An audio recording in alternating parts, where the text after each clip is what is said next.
So ನೀವೀಗಾಗಲೇ ನೋಡಿರೋ ಹಾಗೆ ಒಂದು ಬಾಣಲೆಯಲ್ಲಿ ನೀರನ್ನ ಕುದಿಯೋಕ್ಕಿಡಬೇಕು. ಸೊ ತದನಂತರ ಅದಕ್ಕೆ ನೂಡಲ್ಸ್ನ ಹಾಕ್ಕೊಂಡು ಅದಕ್ಕೆ ಸ್ವಲ್ಪ ಉಪ್ಪು ಮತ್ತು ಎಣ್ಣೆನ ಹಾಕ್ಕೊಬೇಕು. ಸೊ ದಟ್ ನೂಡಲ್ಸ್ ಸ್ಟಿಕ್ಕಿ ಆಗಲ್ಲ ಅನ್ನೋ ಕಾರಣದಕ್ಕೆ. ಆಮೇಲೆ ನಿಮಗೆ ಯಾವ್ಯಾವ ತರಕಾರಿ ಬೇಕೋ ಆ ತರಕಾರಿನೆಲ್ಲ ಬಾಣಲಿನಲ್ಲಿ ಮೊದಲಿಂದಾಗಿ ಫ್ರೈ ಮಾಡ್ಕೋಬೇಕಾಗುತ್ತೆ.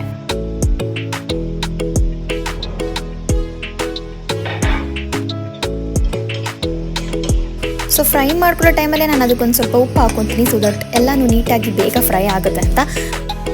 ಸೊ ಎಲ್ಲವನ್ನು ನೀಟಾಗಿ ಫ್ರೈ ಮಾಡ್ಕೊಂಡ್ಮೇಲೆ ನಾನು ಅದಕ್ಕೆ 1 or 2 ಸ್ಪೂನ್ಸ್ ಆಫ್ ವೆನಿಗರ್ ಮತ್ತು ಸೋಯಾ ಸಾಸ್ನ ಹಾಕ್ಕೊಂಡು ಎಲ್ಲವನ್ನು ನೀಟಾಗಿ ಮಿಕ್ಸ್ ಮಾಡ್ಕೊತೀನಿ. ಸೊ ಎಲ್ಲವನ್ನು ನೀಟಾಗಿ ಮಿಕ್ಸ್ ಮಾಡ್ಕೊಂಡು ನಂತರ ಬೇಯಿಸಿರೋಂತಹ ನೂಡಲ್ಸ್ನ ಹಾಕೋಬೇಕು. ಸೊ ಅದಕ್ಕೆ chilli powder, Hakka noodles masala, so at last tomato ಸಾಸ್ನ ಹಾಕ್ಕೊಂಡು ಎಲ್ಲವನ್ನು ನೀಟಾಗಿ ಮಿಕ್ಸ್ ಮಾಡಿಕೊಂಡ್ರೆ the spicy and delicious veg Hakka noodles ಸವಿಯಲು